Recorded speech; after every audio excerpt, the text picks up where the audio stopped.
We have a live audience? No, it might be someone in his team or something. I didn't realize we had a live audience. We don't. If we have a live audience, that'd be kind of cool if we could do that too. We could do the show live.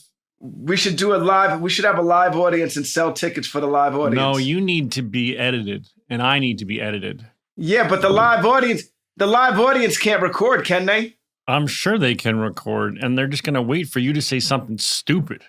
Right. It might happen today. It might happen today. The only reason you and I are still able to do this podcast is because Daniel edits it. Listen, we've said some of the most.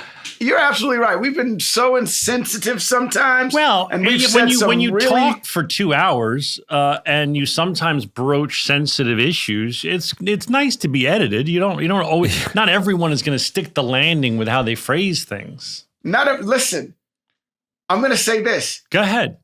My wife was saying this earlier to me today. She was like, "Baby, there's nothing wrong with middle of the road."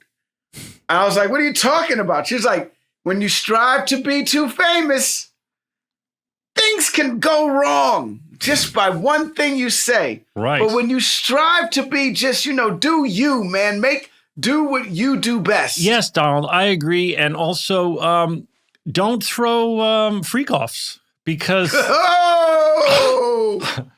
Watch it, butter. I'm not saying anything other than I learned what a freak-off was. I didn't know that freak-offs were a thing.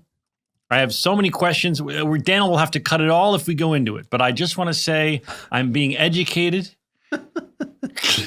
Yo, can we get a quick overview of what a freak-off is? No, but keeping it 100, man, I get it. Let's only talk about this in a way that Daniel won't have to cut. Right. Okay. What is a freak-off, Donald? First of all, there's levels to it. And have you ever been to one? No, that's what I'm trying to say. There's levels to it. And I am on a certain level. And then there's a whole nother level. I didn't know that there was a freak-off. I know nothing about. I didn't know there was a freak-off level. I didn't know about the freak-off level either. And I like to think I'm well connected. I now know that I am not even. You have never been to a freak-off, I'm assuming. I've never been to a freak-off. Daniel, have you ever been to a freak-off? I think I left. I'm sure I left early. I'm still not sure what a freak-off is. I assume a freak-off is people try and outdo one another with sexual acts so that people are like, whoa, I thought what I was doing was crazy. What you're doing is next level. And this is in a public space. Think of it like that's what I kind of think of it like it's like a break, step up. No, step up.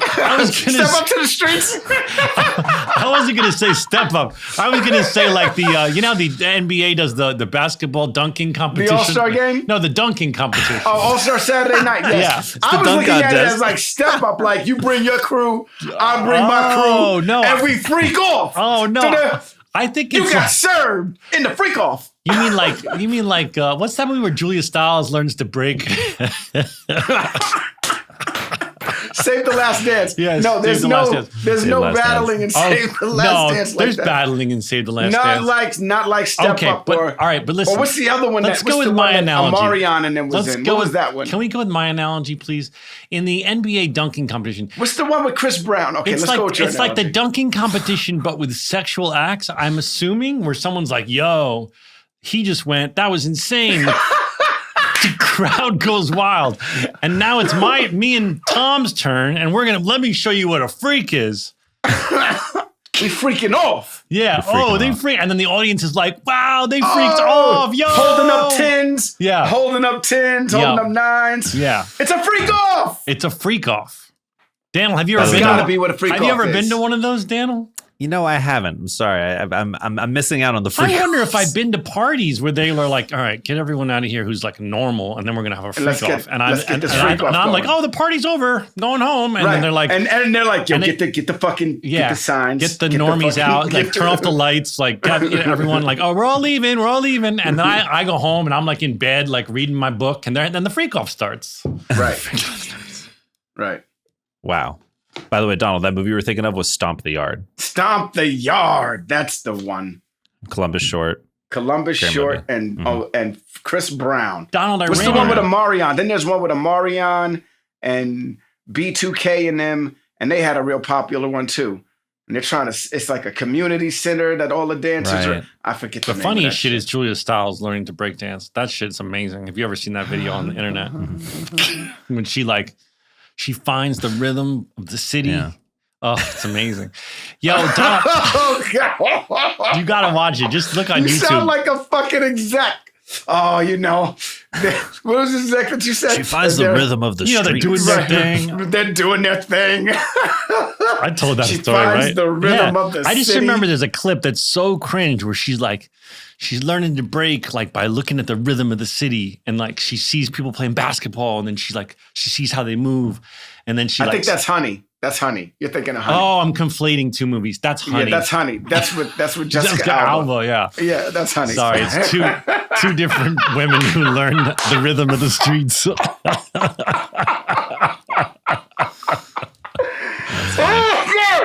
Yo. Well, Puffy's in a lot of trouble. Holy shit.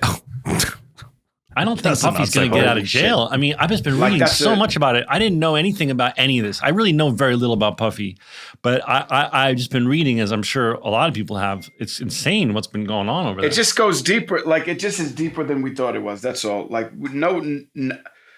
I don't know anything. You don't know anything. Like, that just shows we don't know. But they what brought goes so many on charges, in dude. Like, Hollywood. I've been reading like the feds don't bring that many charges unless they like have it all. Like they don't do what they did with a RICO case unless they like have it all. Right, This Daniel? is a You lot know of more about charges. this than me.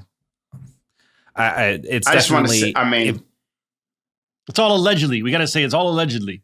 Allegedly, all alleged. allegedly. But But I'm saying if it's what this the serious- little I know about RICO charges, and that's very little, is that like they don't show their cards until they like have it all. Right. Right? Yeah. It's will say, definitely no you know, joke at this point. well, I will say this, man. For a really long, it's heartbreaking in a lot of ways too, because Puff was a hero to a lot of young men, a lot of people. You know what I mean? And if this is the way it goes down, holy shit! Wow, Yeah. you know. Well, you might You learn. know, You it- might learn. There might be things proven that make him a really horrible person. We don't know. Yeah. I mean, Well, this you is, know, videos don't lie. You know. Oh yeah. Things. There's that, already, you know, there's already the video of him. I don't want to go into it, but anyway, yeah, Daniel. I was just going to say, you know, it is always disappointing when you find out people that you previously looked up to are monsters. You could say the same thing about Bill Cosby. He was America's dad. Yeah. He was also a monster. Yeah. And it's like, that's tough.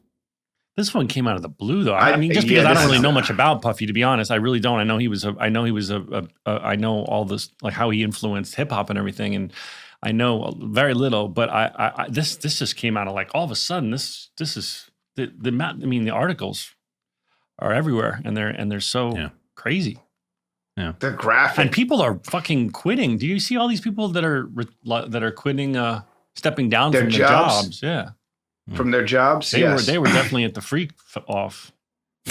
Well, I don't know if they were at the freak off, but it's very unusual that all of a sudden people are like, you know what, I'm gonna retire Yeah, a few years early. but I'm 30.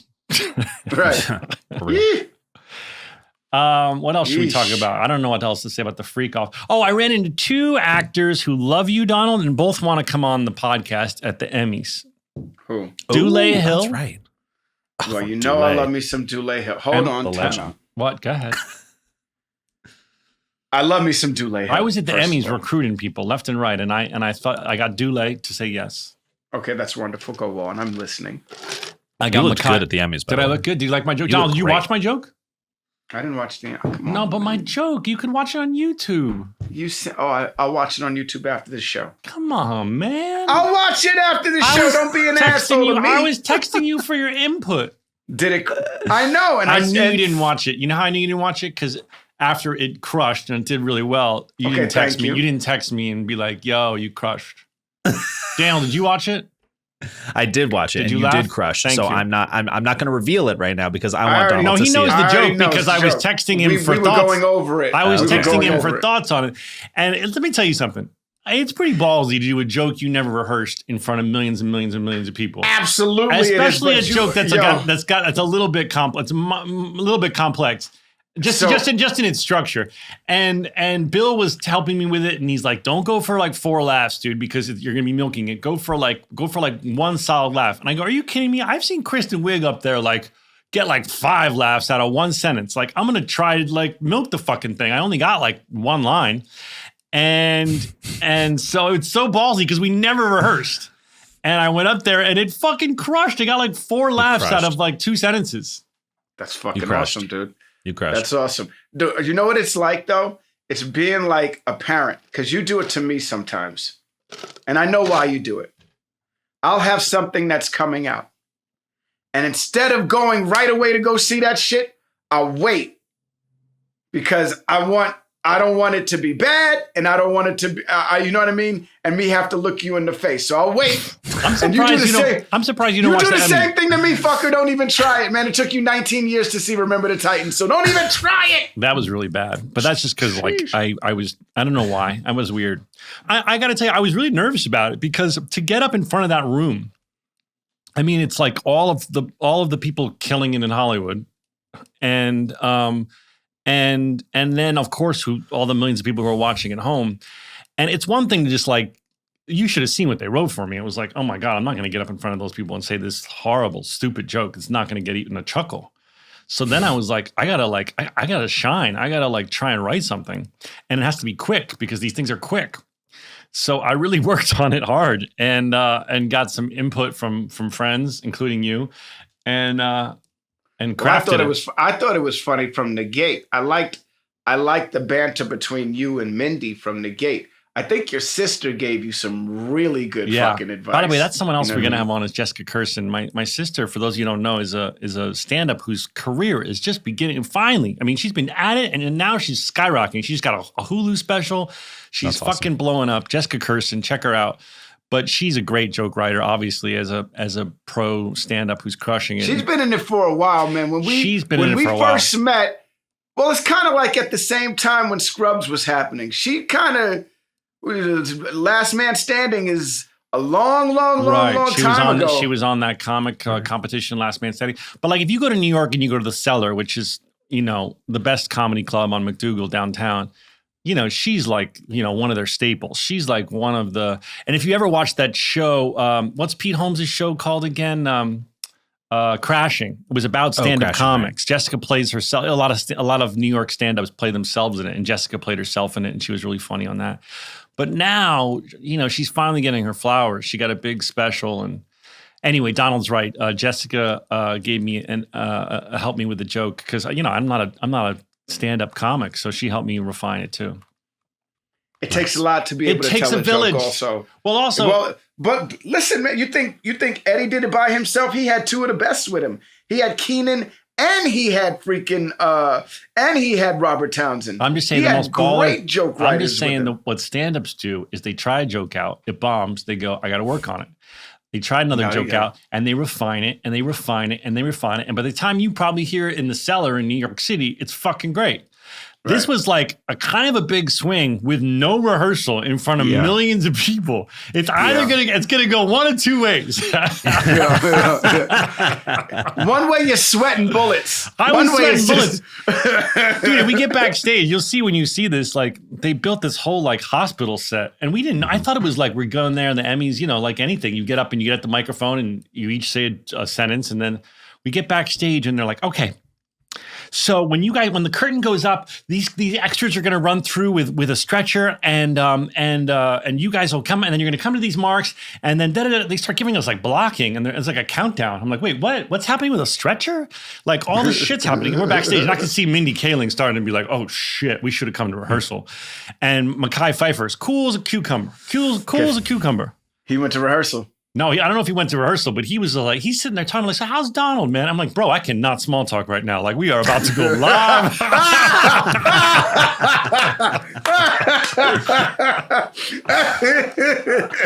I swear to God, he's going to come on the podcast too. But Mekhi was like, chill. And I was like, I felt like I was trying to hold it together because Mekhi was so chill, too chill for me, because he was trying to have small talk. Mindy, I could see, was kind of like, whoa, there's a stretcher, there's blocking. We should have come to rehearsal. And I'm in the middle like, you guys just got to say like the setup sentences. I got to fucking crush this joke.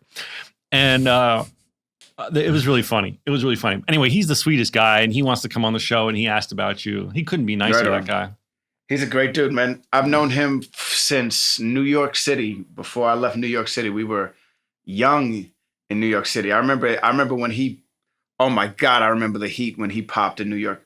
Oh my goodness gracious. I remember everybody being like, what was the movie that popped him? well, he did, I think it was Fresh. Was it Fresh? Dan, will you check? No. What was his first big break? I remember because we're the same age that he like It all was of a the sudden one became with like the guns. It was the one where they were selling guns and stuff like that. And it was him and Fredro Starr. And then he did I Know What You Did. Then it just went on. He was like, and I Know What You Did Last Summer. He did that High School High. Wasn't Paid in Full, was it? No, Paid in What? Full is much later. That's the dope shit with him, Wood, Oh, I and see. freaking Cameron. Right, That shit, right. oh my God. He has one monologue in that movie that's the fire shit, where he just gets out of jail and he automatically wants to go back into selling drugs, and he gets emotional about that shit. He's like, I love selling drugs. Yo, this motherfucker, yo, I He's a swear, good actor. man. What about 8 Mile? Makai is so what good. about 8 Mile? Of course, man. And then there's he has a very long career also, man. Yeah. Well, Like, and so- then he did ER. Like, yeah, but he's so real and just the nicest person. Except Amazing guy. I didn't know how to tell him. I didn't want to act nervous, but he's like, we're like 30 seconds to the curtain going up, and he's like, so how's Donald? I'm like, bro. Not now. I need to pace. I need to pace, and I need to say like the lips, the tip of the teeth, and the tongue. And I was trying to make him go away. I'm like, he's good. He's got kids. How's the kids? They go, yeah, he's got kids. He goes, I got 2 kids. I'm like, that's great. And he's like, how many kids Donald have? I'm like, bro, I cannot. He has 6, but I can't tell. He goes, 6? I'm like, I can't talk right now, Makai. I gotta get my shit together, Makai. But that's how cool he was about it. He didn't give a fuck. It was like we were both like going to get coffee. Right on. I love it. Brian Baumgartner from The Office is here. And Holy cow. that's exciting because we have I have so many Office questions. I have quite a few Office questions, actually. Yes. Like, how did y'all keep a straight face? I Some know. of y'all, like, that's a lot of improvisation. I want to know just how people on our show always ask, like, how did you guys make it through that? Well, I want to ask how they made it through Steve Carell because I find him to be one of the funniest people in the world. And very quick on his toes. He's a savvy individual. I can that talk Steve to you Carell. forever. We have so much to catch up on, but we should probably invite our guest in who's waiting because I was a little bit tardy. We should 5, 6, 7, Some 8. stories about a show we made about a bunch of docs and nurses and a janitor who loved to hate. I said he's got stories that you all should know. So gather round to hear our Scrubs Rewatch show with Zach and Donald. Hey! What is really good with you, Brian? What is really good with you? Brian, I'm so sorry. We're tardy. I fucked up the timing of this, and we're so honored to have you on the show, but it's my fault we're late. You're good. Are we good here? Are you hearing me? I hear you. Yes. You look I use so much like Riverside, yourself. So I know Yes. I look like myself. There you go. You don't sound like the character. I know, though. Brian. That's the thing, You don't man. Like, seem simple, and you we're be already perpetrating disappointed. a fraud. See, this is the thing, man. This is how you know he's a good actor. This He is be how you know he's a perpetrating good that shit. actor. He be fucking perpetrating. he looks like he can Everybody in form. Hollywood's like, yo, he's Kevin, dude. He's Yeah. totally Kevin in real life. Yeah. Does And that then you happen meet him, to you? and then within 2 seconds, you're like, shit, he's not fucking Kevin. Does that happen to you, Brian? Are people like, please be more like Kevin? For sure. But I mean, I do have to say, Zach, it's nice to see you recently in a role that's like you. So I really appreciated Bad Monkey. being able to see Bad Monkey and see you actually play a character that's like you. That is my true self. Or at least your Hollywood reputation. Yeah, So- that's my true self. A lazy, stupid guy. No, he's like a drug addict who Yeah. spoilers. I can't say all the spoilers. Okay, yeah. Go on, Brian. And what when people come up to you, sorry, we're just gonna jump right in because I fucked up the time and we don't have you for too long. You're good. When people come up to you and you must be so recognized all the time because the show is one of the most beloved shows of all time. Are they surprised when you like form normal sentences and aren't a simpleton? I mean, a little sometimes, for sure. Yeah. You know, it's one of these things where I don't know you guys experience it, and I certainly don't want to overstate the case, but you know what I say to people is The Office, like, we were a hit, right? Like we were big on NBC and people watched and you know, nominated for the stuff and in some cases won. But I don't know of another show in television that actually, once we were done, we became much bigger. Wow. Like through, you know, the streaming and the pandemic and the Netflix and the whole thing. And it was sort of like we'd been done 4 or 5 years. And then I started getting mobbed in the airports. You know, like it was this weird thing that is weird. It sort of continued to grow, you know, way after. I think a whole new generation. I think there's like, sorry, go ahead. I think there's like maybe 7 shows, and you guys all came around the same time that grew strictly from. And I was talking about this earlier with our producers, from DVD, man. If it wasn't for DVD sales back in the day, man, and The Office being the box set being on DVD and stuff, right? That's how people found you guys later on. Like you, then Netflix, right? Wasn't it on Netflix? Well, we were looking at our notes and stuff like that. And DVD, you guys weren't popular the first season. It wasn't. I would say like season 3. Oh, sure. You guys took off, right? Yeah. DVD is what really helped out. If you ask me, is he right about that? To some extent, but I mean, I think more significantly back then, it was the video iPod. Like we launched in right as we started, and then there was the video iPod, and you know our mutual bosses over there at NBC Universal, they put us probably as like an experiment, like, well, you can have this little show for free or whatever. Oh, I didn't know that. And then the you know, you started being able to download shows, right? Back in the day, at $1.99 or $2.99 a show or whatever. And we were like in the middle of the second season, and suddenly those lists started coming out like they have now, like most streamed or whatever. Yeah. And we were like number 1 on that. Wow. It was like, wait, how did that, who's, you know, and I think it was young people with iPods that, you know, found the show sort of subversive and, you know, different, that they could appeal to. And that's kind of where, the success of like our original run started. I just remember having that box set, and at night, me and my now wife playing season 1 through 5. Right.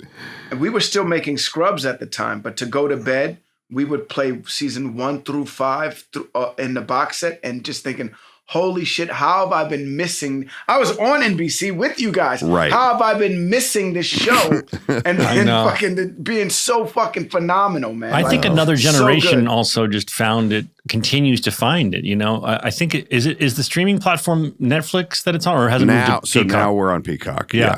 But whenever it was on Netflix, right? Yeah. And so it just which allowed a whole new generation of young people to find it, and it's so subversive in a lot of ways. It's so on PC in a lot of ways. Yes. And I think there's a lot of young people who are like, oh, like this kind of show couldn't really be on in this way anymore. Right. And isn't it sort of refreshing? I mean, I was watching some episodes on the plane because it's kind of one of my go-to. I want you to know you're one of my go-to plane shows. When they have The Office on the plane, that's what I watch because I know I'm going to laugh. You know you're going to get a good one in. I know I'm going to laugh. And also I love about it is like there is a rough season arc, obviously, but you can kind of just bop in at any moment and you're going to laugh at whatever's happening. Well, that's actually a big discovery. So it's a little deep, and I think meta is the wrong word, but the show was built for streaming before streaming exists,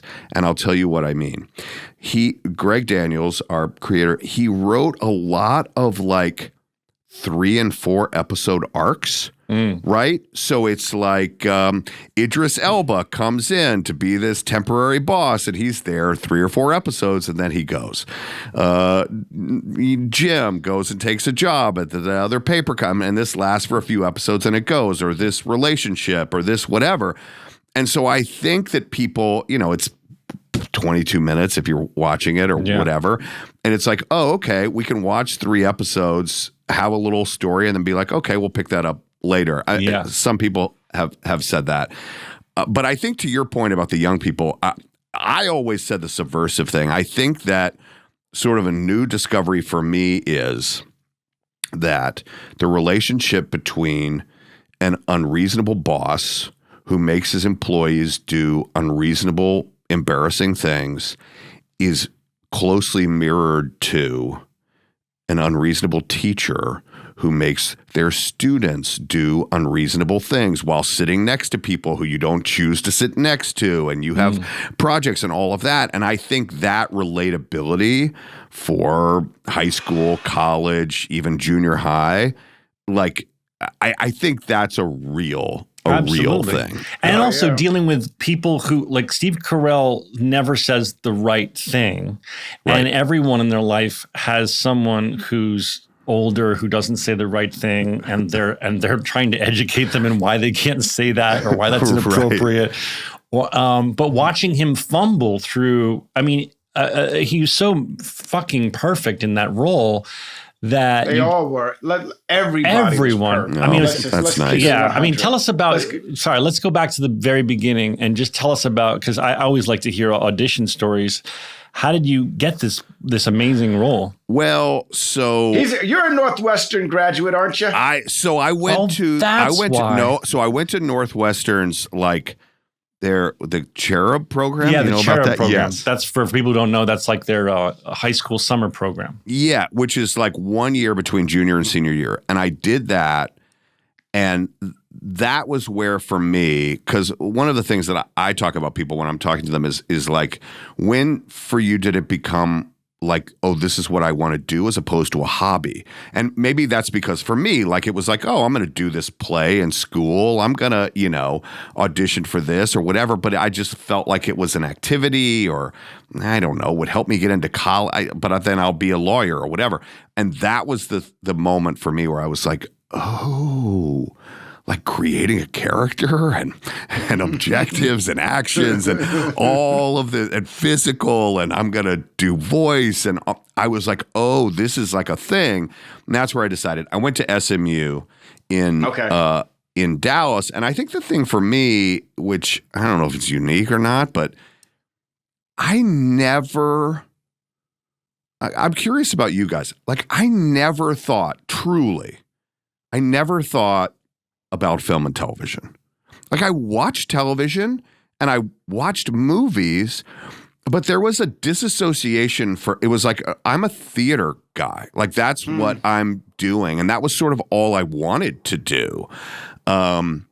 I didn't have any, and it wasn't like I thought I couldn't, or I don't know. There just was like a consciousness thing for me. Like, I never was like, I'm going to audition for this commercial or this TV show or whatever. So I was doing theater, and then visited Los Angeles and also lived doing 8 shows a week in the theater, and this is not easy for the rest of my life. Where were you doing theater at? So I was primarily based in Minneapolis, and I would say that, there's the Guthrie Theater there, which is like a huge regional theater. And I was traveling around and doing shows, touring, some in New York and Chicago and San Francisco and Dallas, and, sort of doing that. And I was getting jobs, and then was like, okay, I think I want to, I just fell in love with Los Angeles, like the weather, like the city, like it's hard to, sitting it's outside hard to leave. in Westwood at a Coffee Bean was like, wow, you don't get this in Minneapolis. And so, I struggled doing shows for not a lot of people or doing a lot of shows. When I moved How did you to make a Los living? Angeles, How did you make a living when you moved out to LA? So, well, this is my point, which was a bunch of excuses, and then to say I met the folks on The Office just a couple of months after I moved out. Oh wow! Fuck you, So, dude. I know, You I know. lucky fuck. I know. Oh my God. I love it. We want to put a disclaimer to the audience that don't do that. It doesn't happen that way. That yo. doesn't happen. It doesn't.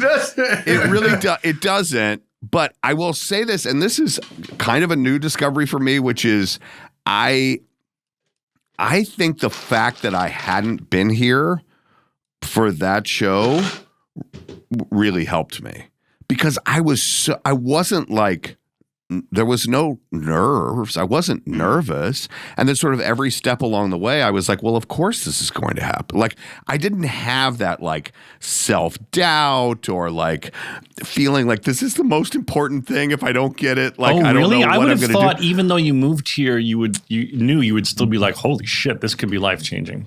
No, it's weird. I don't know why. I can't really explain why. But that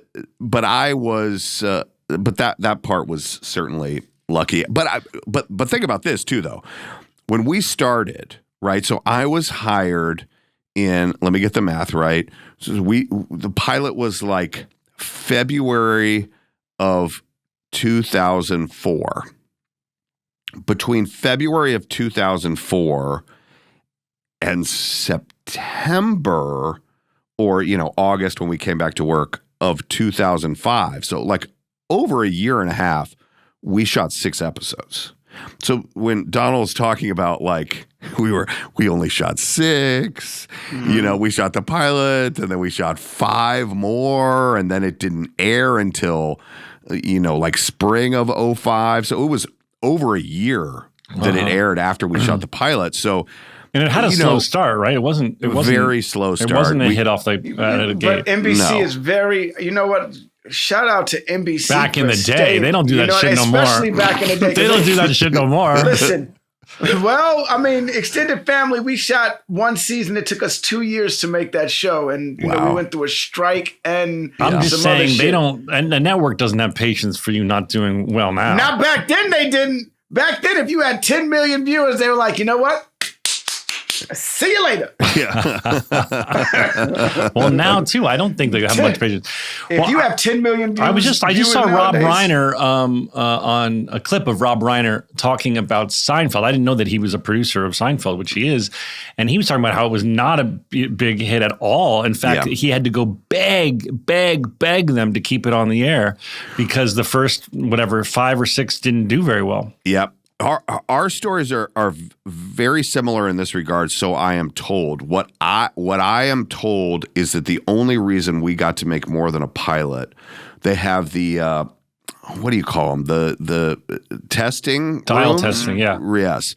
So they bring people in and they have people test, and it did not test well except for one room, which was they had one room which were the assistants at NBC. So like the people who were like secretaries and low level development people, they sort of put them in like, okay, why don't you weigh in? And those young people liked it. And I was told the same thing happened with Seinfeld. So they decided to give it give us a chance. It's amazing when you watch it now to go like, how could there's so many stories in Hollywood, of course, of like, how could you not think this is genius? It was so. I know. But it is so. That didn't make it. No, but also it is so unique. It is so unique. Obviously, there had been the British Office, right? So we had those of us, I loved that, and plenty of us had a frame of reference. And I remember thinking, how the hell? I mean, Steve Carell's genius, of course, but how is he going to top what Ricky Gervais is doing? It's so unique, and it's so. And it was also so. And also, it was so graphic and dirty. Like the shit he said on HBO was like, they weren't going to get away with that. How are you going to do this on NBC? And also, it was so English, of course. So how does this get Americanized? And I was so. And then it does. How many episodes actually reflect the Office episodes on the British? Only the pilot. Only the pilot. Wow. Yes, which Greg Daniels said, which I learned this much later, he did that so that he wouldn't get notes from the network on the script. So what he did was he spent the time on the cast, on the characters, on the world.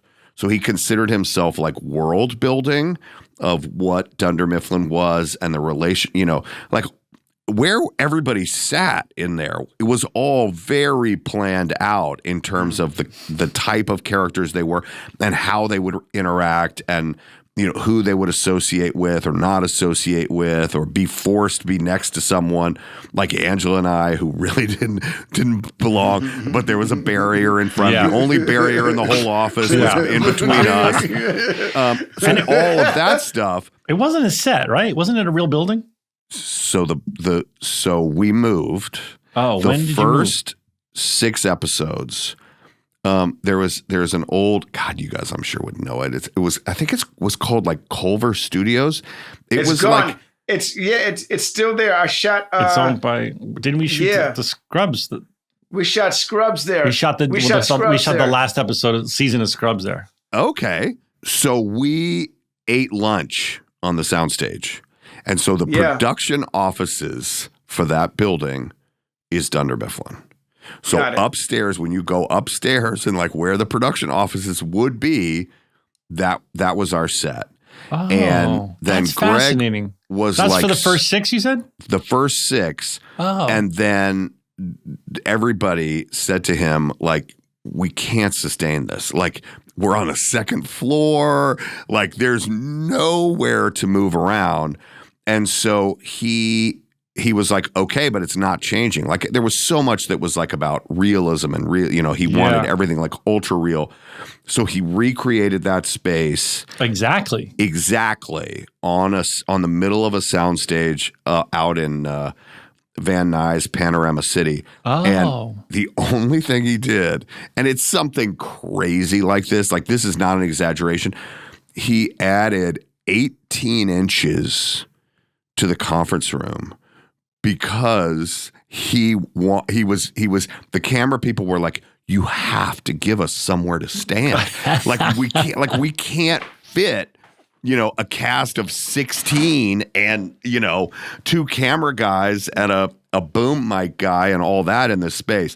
And he was like, well, we can't change it because it's been anyway. Well, so the rest by the way, I was there. completely fooled. Now because I always had it in my mind that it was in that building that we see. Where's that building? The exterior. So that building is the exterior of the Satakoy. I mean, it's on Satakoy. Is that what it's called? Wait. Oh, Chandler Valley Studios. Yes. And the exterior of there were two independent sound stages, and the exterior of one of the sound stages, that is it. That is right. Wow, it must have become a tourist destination. It is. Yeah. Yeah. I mean, I was so successful. I was so fooled, by the way. My whole life,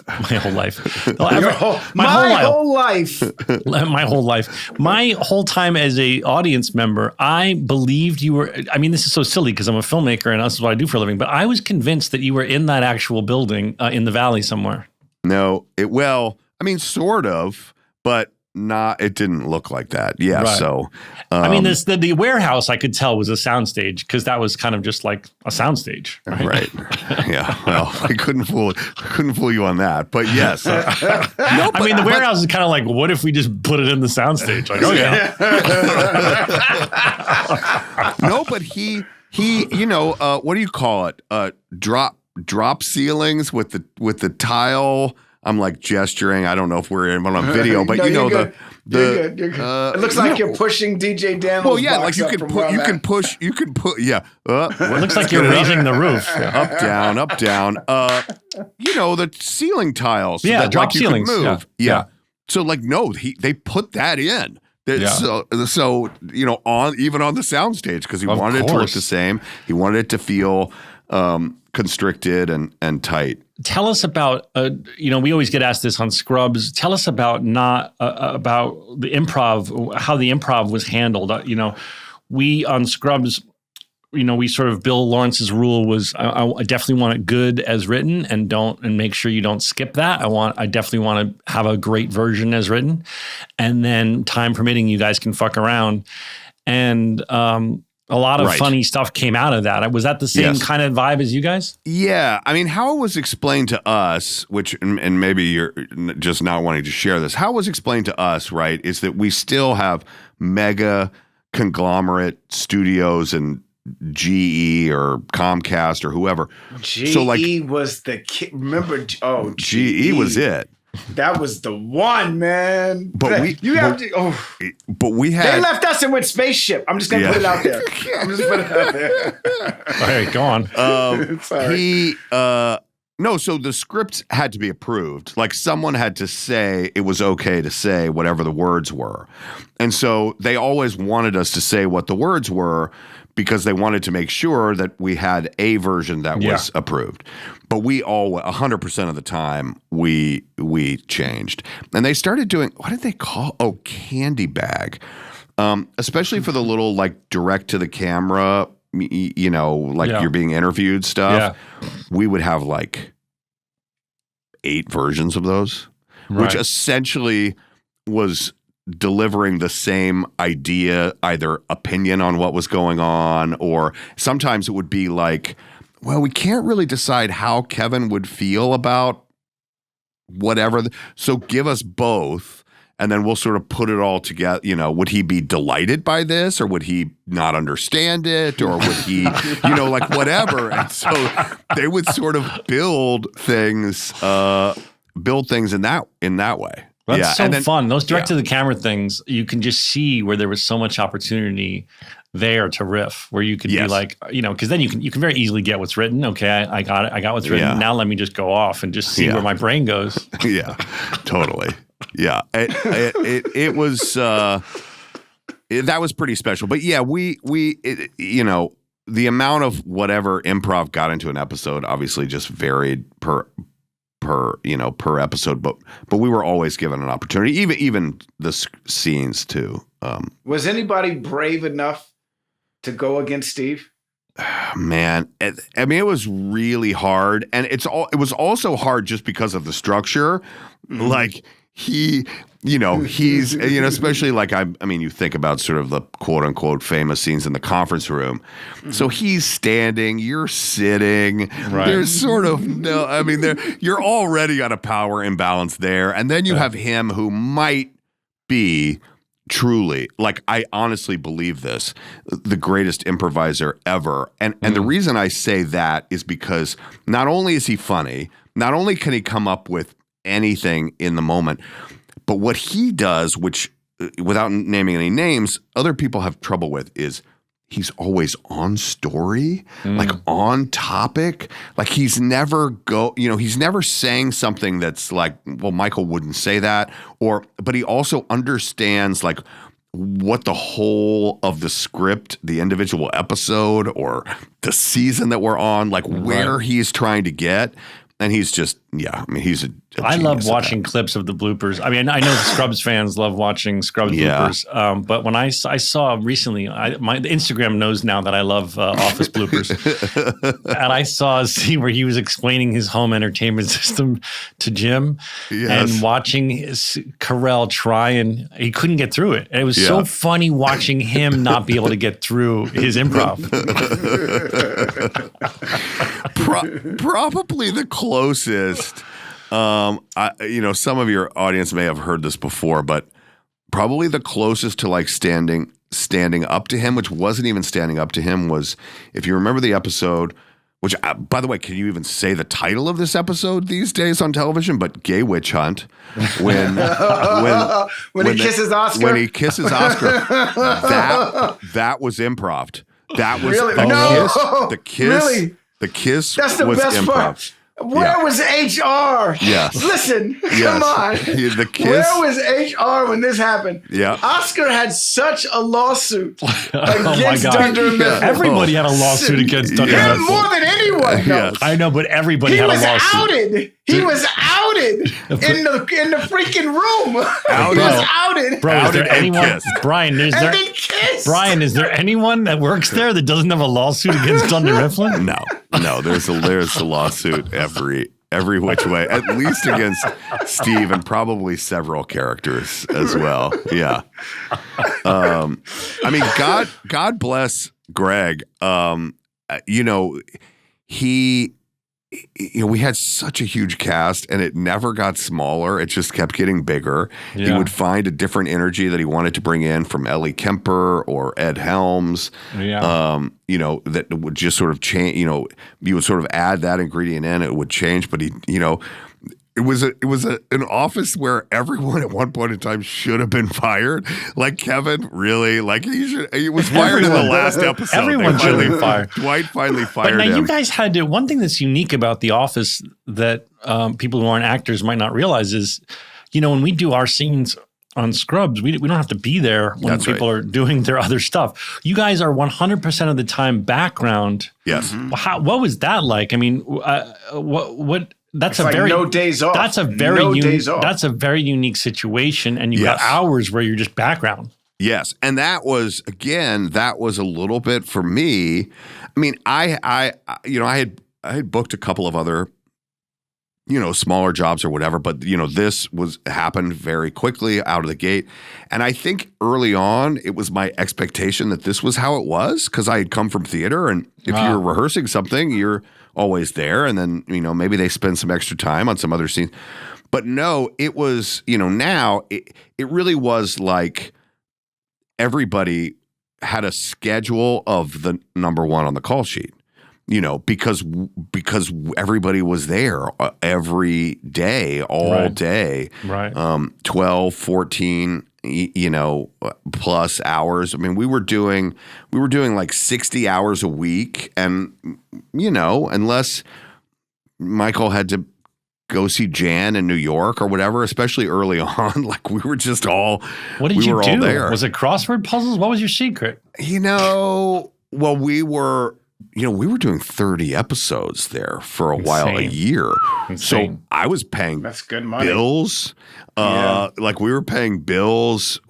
There wasn't a whole, people always ask about like, what were the pranks like? We weren't really pranky, but we did have, I don't even know what it was. It wasn't Google. I don't know, AOL Instant Messenger or something. So we could like pop something up. So your computers worked. The computers worked. Yes. Oh wow. I feel like that would have gotten a couple people fired. That definitely would have gotten Donald fired. I would have been kicked out of the fucking Donald would have been show, fired. dude. Donald would have been like, look at this totally inappropriate meme for Right. work. Oh gosh. What did I do wrong? It's just a freaking eggplant. That must be crazy though, because you're like, oh my God. As much as you love the show and you're grateful to be on the show, at a certain point you're like, oh my God, I have to get out of this. I'm in the background and you don't need me. Is there a Brian lookalike that can fucking sit here? Yeah. Well, we did joke. Things started changing a little bit as we went on. I mean, 10 years. Yeah. That early on, it was like, so guys, wait, no one ever goes to the bathroom? Like no one is never in the other room making a cup of coffee while this is going on? Like, I really think Kevin should be somewhere else. Couldn't Kevin have the Well, shits right now? Mindy and Novak, they had it lucky because they were in a different room, and so did the dude Creed, right? Didn't he? No, so Creed was in ours. So here's the little nerdy insider info, right? Because Greg had not come directly, but he had worked on SNL, and he was really wanted collaboration. So like I directed, there were a lot of writers. Here's the thing. Anyone who was in that other office, they were writers. So they were upstairs writing. So like Paul Lieberstein, Toby, Mindy Kaling, BJ Novak. They're all writers. So they were the writers, so they didn't have to be there until like a conference room or, they would drift in for some important, group scene or whatever. But yeah, they would go up to the writers' room and they'd be writing Toby is episodes. Paul. Is that his name? Paul Lieberstein. Yeah. He's so good. I mean, everyone is so good, but he was also one of the main writers of the show. Yes. Yeah, and he was actually when Greg went to launch, because Greg went with Mike Schur. Mike Schur was a writer who played Mose, by the way, so he was not there very much at all. When Greg launched Parks and Rec, and when he launched Parks and Rec, Paul Lieberstein actually was showrunner. Oh wow! For a period of time, yeah. How about that's some. You good guys had stuff. some great directors, man. Like your directors. They overlapped with us, I'm sure. Some of them. Some of them for sure. Yeah, but then some of them are like freaking J.J. Abrams, Oscar winners, and you mean the guest appearance directors? Yeah. What was it? What was that about? Like, why people just loved the show and they were like, I want to. Well, they were definitely coming for you, Brian. So That's exactly. the rumor was, and it's been so long. I was told, I believe, God, I'm like making excuses, that J.J. Abrams wanted to direct a season, and Greg preferred the model where we had a different director every week. Mm-hmm. So J.J. Abrams came in. Harold Ramis did, I don't know, 4 or 5. And some big ones. Didn't Bryan It was just Cranston? always interesting. It was just always interesting to see the directors' names. It would be like, what the? They got this dude to direct? Right. Hey, Daniel. Ken Whittingham directed. We have some of the same directors. I'm curious. And stuff Maybe like that, Daniel, you could ask ChatGPT. This is a good ChatGPT question. Which directors both directed Scrubs and The Office? I know Ken Whittingham was one. Ken, you must have had Quapis. Ken Quapis? Maybe once or twice. I don't. Paul Feig? No, we never had Paul. Oh, you never had Paul. That surprises me. But we'll find out. All right, so let's talk about your chili for a second. Did you have anything to do with? I mean, did this come out of the blue, or do you really make a good chili? You're talking about. There was the episode. I'm talking about the episode. When I know you you wrote a book, but like both. Like, did they just come out? Did the writing come out of the blue? Totally. That was just the writers. That was 100% the writers. Yeah, and I do think. All right, here's my cheeseball pitch for you. Right, that the reason that people respond to the show, and particularly like during a global pandemic, right, is the last line of the show. I'm getting serious with you for a second, but the last line of the show that Greg Daniels wrote the last episode, so he wrote it. Pam says, she's asked, like, why would they make a documentary of this paper company or whatever? And her answer is, there's beauty in ordinary things. Isn't that kind of the point? And so for me, when you look at sort of the totality, everybody's, a lot of people are mean. Michael says inappropriate things. You could sue. But like there is sort of a genuine kindness and a celebration of very small moments, right? It's like the opposite of 24 or whatever, some big spy show or whatever. And so to me, part of that chili thing is that it is like this guy does this one thing that many people in America and around the world do. They make a great chili. They are proud of it. They are celebrated by their friends and family doing it. And this is the thing that gives them great pride on the weekends, and maybe goes to chili festivals and participates in competitions. And he believes this is the thing he does best. Now, it's a comedy, so he spills it on the floor. And, there's genius physical comedy by me, whatever. Yeah. Yes, it was. But the idea is like that celebration. To me, that is in some ways like, because people talk about it all the time, but it is like a physical, like embodiment of that thing that the show is trying to celebrate, which is like just a teeny victory or, a great thing that an ordinary person does. So that led to you genuinely getting into chili. It did. I mean, it started as a joke, I'll be honest. Right, because you were associated with chili because of the show. Yeah, like I made it. Like I had never made chili before But that people think show. of you now they associate you with chili. Oh, 100%. Do you go to cook-offs and stuff like Oh that? yeah, he's made a book. You wrote a book. What's the book you made? I have a cookbook about chili, but Did you write the cookbook about chili? Yes. No, you must have collected recipes. Yes. So I Gotcha. put some of Let's my, but I made it one Wait, let's day. give a shout out to it. Seriously Good Chili Cookbook. Seriously Good Chili 177 Cookbook. chili recipes. All right, go ahead. 177. So actually, I'll tell you this. My funniest interaction was I was traveling. I was alone. I was in a hotel bar sitting there and like the hat on, like and I had just finished eating and the bartender, like it had been cleared away and the bartender comes by and sets something down in front of me. I don't even really look or process. I just sort of look up and I'm like, oh no, I've already eaten. And he kind of leans down. It's like the 50s, the 40s. I don't know what kind of movie, but he just kind of leans on the bar and he's like, this is from the woman at the end of the bar. And it's a bowl of chili. Like that is what, I don't get sent a drink. I get sent bowls of chili. That's hilarious. Well, that's what happens. People associate you with it. And it's like it was smart of you to lean into that because have you become good at making chili at this point? Yeah. Well, now, yeah. No, and you judge competitions? I do really like it.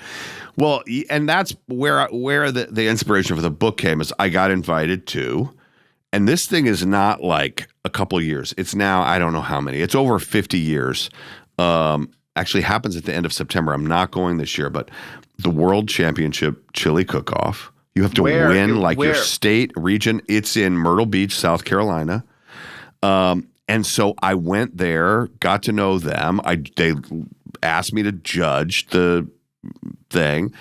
And then I was like sort of blown away by, oh, wait, this is chicken. This is white. This is verde, like a green chili and all this type of stuff. And so we sort of put that together for fun. But I really do enjoy it. And the culture of it too. All right, I know you have to let you go. A good okay, but before we go, I do love a good chili. I just wanted to say I just want to appreciate the chili. You want the audience to know that you love chili. Audience, have you registered that Donald loves chili? Dear audience, I do love chili too. Now, I just read this in the notes. In 2020 alone, Americans cumulatively streamed more than 57 billion minutes of The Office. Yeah. Making it the most watched show of the year. That was during lockdown. It was like the most watched show of lockdown, I'm assuming. Yes. That's insane. So then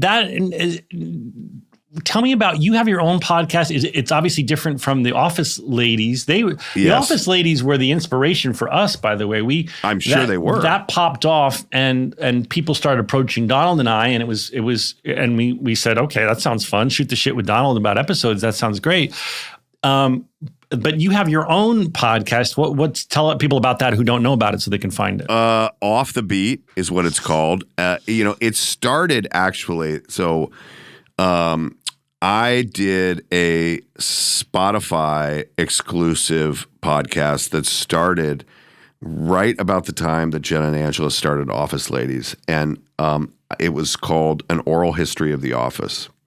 And it was totally different than what you guys do and what they were doing. What was curious to me, because these numbers had started streaming. And by the way, those numbers, this is what I mean, like when we started like getting approached in airports, it was, they started releasing for a brief period of time like streaming numbers. And we were like the stepchilds of NBC. And they released the numbers, and it was like, not only were we at the top, and Friends was number 2, but we were double what Friends were doing. Wow. It was this sort of insane thing. And so I put together, I interviewed everyone from the show, writers, crew, actors. We did about 150 hours of interviews to answer the question of why. Why did this happen? That's great. Like why has this now sort of come back? So I started with that. I loved it.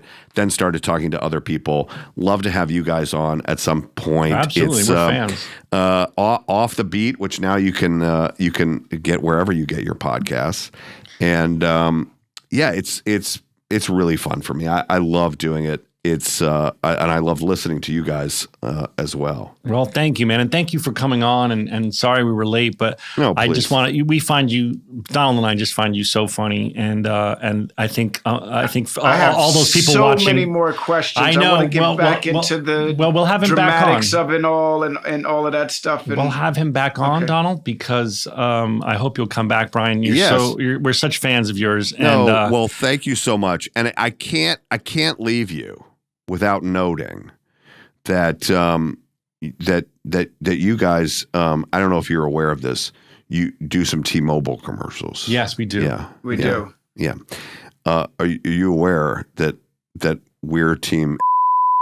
Are you I saw aware that. of this? Yes, I said it's Yeah, okay. why? See, we're why? following in your why- footsteps again. Why? Daniel, beep the company that he said. Yeah, okay, please we're beep that we're shit. definitely gonna beep the company that you mentioned. That gets no shine on this podcast. Listen, I don't know bro. why you had to end on a sour note. That You want to go to No, war? I'm You want to go to war? No, I'm saying Have you seen we're Shogun? Have you seen Shogun? That's what this is going to be like. This is what it'll turn into. Yeah. No, we're following in your footsteps again. We're just picking up the pieces and trying to follow well, in your we're proud to be footsteps again. competitors with that company that shall not be named. Yeah. All right, Brian. Thank Fair you so enough. much, bud. Thanks, guys. All right. Thank you. I fucking love that guy, huh? He's so funny. It's funny. By the way, I gotta say, as a fan, it's weird seeing him make full sentences. That's what I was gonna say, man. Like, this dude's a fucking good actor, He's man. such a Like, good we actor. gotta get into this. We gotta really get when we have him on again. I really want to talk about what he does. You know, what else he's doing in his career and stuff like that as an actor, and if he's gone back to theater at all.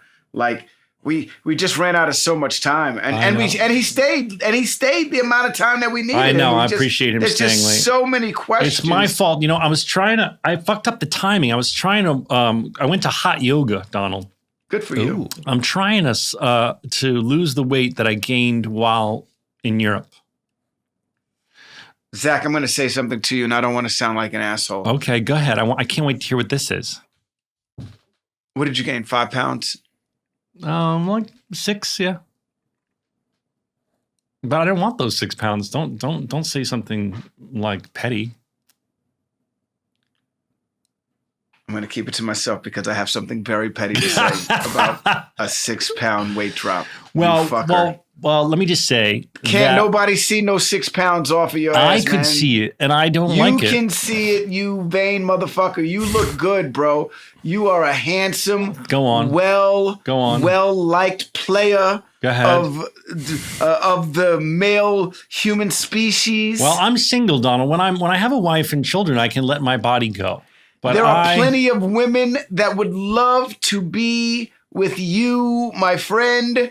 Well, You just have to be open to receive the love of I'm these ready- women I'm ready and to stop being receive. so picky. I'm ready to receive. I just also don't want to have love handles. I'm working on getting rid of them. I too worked out today. Oh, there you go. I put on a sweatsuit and went up to the top of my hill Good. and started punching with my trainer. We were boxing and Good. kicking and swinging and Yeah. stuff. I just We were also up there want to live a long doing time. our thing. They're you know. doing their thing. Hot yoga, it really feels good. You come out of there high on life. It's really hard when you're in there and you want to die, and then you come out and you're like, oh. How's your posing? It's really bad. I haven't been in a long time because I have this horrible tennis elbow, but I put this strap on and you know what I mean? I put this tennis, I wore my strap on. No one seemed to mind that I was wearing a strap on in hot yoga. No, I have a tennis elbow strap on, and I thought, let me see if my tennis elbow can survive this. So I took my time, but it feels great. It feels really good. And I've already lost a bunch of weight from not eating like an asshole and drinking like an asshole. You know what it is? Go ahead. It really is the combination of the sugar. Like, I find myself I've noticed now how much sugar I eat daily. Yeah, that's Like, just a waste of your efforts. Yep. But it's in everything though, and that's the thing. You know what I mean? Well, I mean, of course, it's in everything, but you cannot have sugary things on purpose. Well, you know, Wine is, you said it yourself. Wine is wine delicious. is the worst. Alcohol is the worst. I mean, Bread the is easiest way to delicious. drop weight is just take alcohol out of the equation. Yeah. But I was drinking drop- like a fish in Europe. It's hard to be in Paris and not drink wine. Hmm. That's advanced. Not drink wine in Europe. That's Challenge double law black diamond. I impossible. couldn't do that shit. That's like. Here are the cities I don't know how to be healthy in: Paris, Stockholm, New York. In LA, New I York can be is- healthy. New York should be easy to be No, healthy in. dude. Josh Radin and I came back and he's like, I'm going to go and try and like dry out a little bit in New York. I'm like, you're going to dry out in New York? Good fucking luck. I'm going to LA where you can dry out. You can be Where healthy. you can sincerely dry out. Yeah. They give you vitamin B shots at the health stores out here. No, bro. I mean, LA is, WeHo is like, the center of where I live. And, it's a health culture and it's much easier to be healthy out here to me. By the way, I was driving home and I had to comment. I wanted to tell you this on the podcast. For those of you who don't live in a city that's doing this, there's so many robots in West Hollywood. It's crazy. It's just kind of creeped up. But you got all the delivery robots on the sidewalks. And then you got the Waymo driverless cars on the street. And I was tripping out driving home being like, this has just kind of happened little by little. But we live amongst all these robots now. So what did they say? 32 is the year that California is going to be all electric, right? That's the year that they want to clean up the West Coast, right? And California is going to be. I think was that a mandate of when they'll stop being allowed to get gas cars here? I'm sure you'll be able to keep cars you have, but maybe you can't buy. I don't know any of the loopholes, but by 32 they want. Daniel, what is that? Daniel will know. Road. He's good like this. They won't sell any more cars. They're not going to take your car away from you, but they won't sell anymore. They won't sell, but you'll just go to Arizona and buy it if that's your steez. Yeah. I mean, people always find a way. They'll import cars. Right. I'm sure there's a loophole, but 32 is supposed to be an electric city. Mm-hmm. Hell yeah, the fucking robots are coming, bro. They need to, they can't, the gas don't help them. What does help is that electricity, man. This whole thing is going to be powered. Our whole would be, all right, look, and I'm going to jump off on a tangent. No, don't go off on too long. It's not a crazy one. Infrastructure is very important. And True. Amen. And we need to really focus on that in California, especially because it shakes so much here. I know. Was there a little one yesterday? 2 days ago. I get the robots, I get the clean air, I get all of that stuff. But if these roads aren't shaped properly and these buildings aren't reinforced, we're gonna have a real big problem because shit happens. Anyway, right, that's last thing I want to say. tangent. That was beautiful. I love that. I just want you to remember that. I'm gonna get that right? tattooed. I'm gonna get that whole paragraph tattooed on my chest. Because you get infrastructure. On your back. Infrastructure is important. Infrastructure is important. Listen, did you watch Chimp Crazy yet? I watched some of it. Hold on. First of all, Daniel, you watched Chimp Crazy? No. What's Holy Chimp shit. Crazy? You have to watch Chimp Crazy. gosh. It's from the Daniel. maker of Tiger King. Everybody who's listening, you have to watch okay. Chimp Crazy. I can't Daniel. believe it. Look it up. I'm Daniel, writing it down right now. Donald, you got to watch. I watched 2 episodes. It's so Daniel. insane. Oh, at the end of episode 2, there's a twist. Daniel. Yes. Did you get to the twist? No, I didn't get to the twist. Daniel. Yes. There's a place in America where you can go and buy a chimp. Yeah. It's fucked up. It's Minnesota. That's fucked up. Daniel. I'm sending Not only Jane Goodall. that- Like Bubbles. Yeah, no, Daniel. You could, Daniel.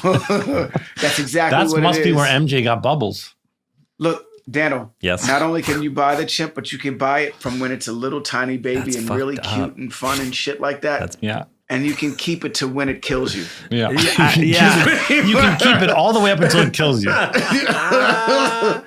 Because that's what it's going to do. That's pretty much what's going When to I happen. started watching bro. Chimp Crazy, I'm like, there's no way the guy who made Tiger King has found another fascinating story. Jesus Christ. And this one's even crazier. Yo, look. Donald, you got to keep They put- going, please. I text They Casey watch- every night. the I'm like, chimp what's your watches progress? TV.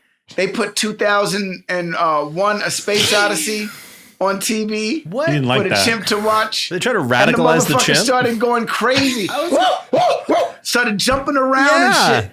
Throwing While shit this in the air. motherfucker's with the thing bashing the fucking. You got to keep going, man. At the end of episode 2, there's a twist, and then 3, there's only 4 episodes, so just watch the whole thing.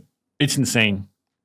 I'm stunned. Like, and then the guy that they hire to be, because this dude can't be. Yeah, the Tiger King. Tiger King dude can't walk around and shit like that, so he hires a proxy. Well, he can't. He can't interview people in the exotic animal community because they obviously know who he is. He's a bad guy to them. Mm-hmm. So he has to hire a proxy director. And the guy he hires is like, I don't even know what a proxy director is. I had to look it up.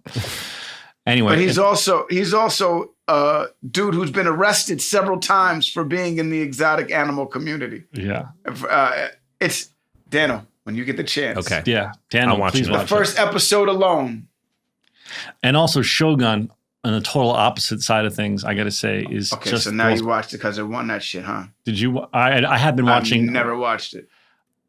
Oh, I wish you would, man. I know you won't, but it is so amazing. Shogun's it's really so beautiful. Good. It's really, really good. And obviously, I started watching because I did read Shogun's going to sweep the awards. Shogun's going to sweep the awards, and I was like, okay, well, I got to check it out. I love. Big sweeping stories that are like, you can't believe how much money they spent making this thing. Yeah. It's huge.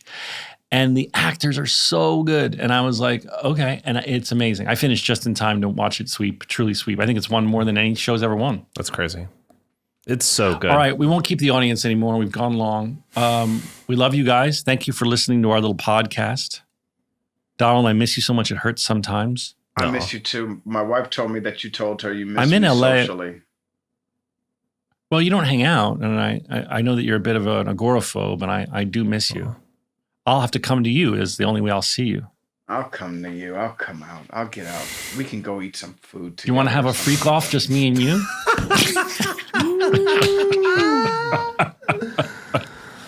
What entail does that mean? You know what it means. Just me versus you. How do we one up each other in this one-on-one freak off? It's one-on-one, baby. It's like oh my God! You joke now. But we will. Donald and I tune in next week when Donald and I are going to do a live freak off. Daniel will judge. Does it blindfolded. Daniel will judge. We can't ask Joelle. Daniel, you're going to have to judge. All right. Feels like an HR problem if we make Joelle. With you, I feel like it's okay. Yeah, no problems there. All right. I love you guys. 5, 6, 7, 8. Stories about a show we made about a bunch of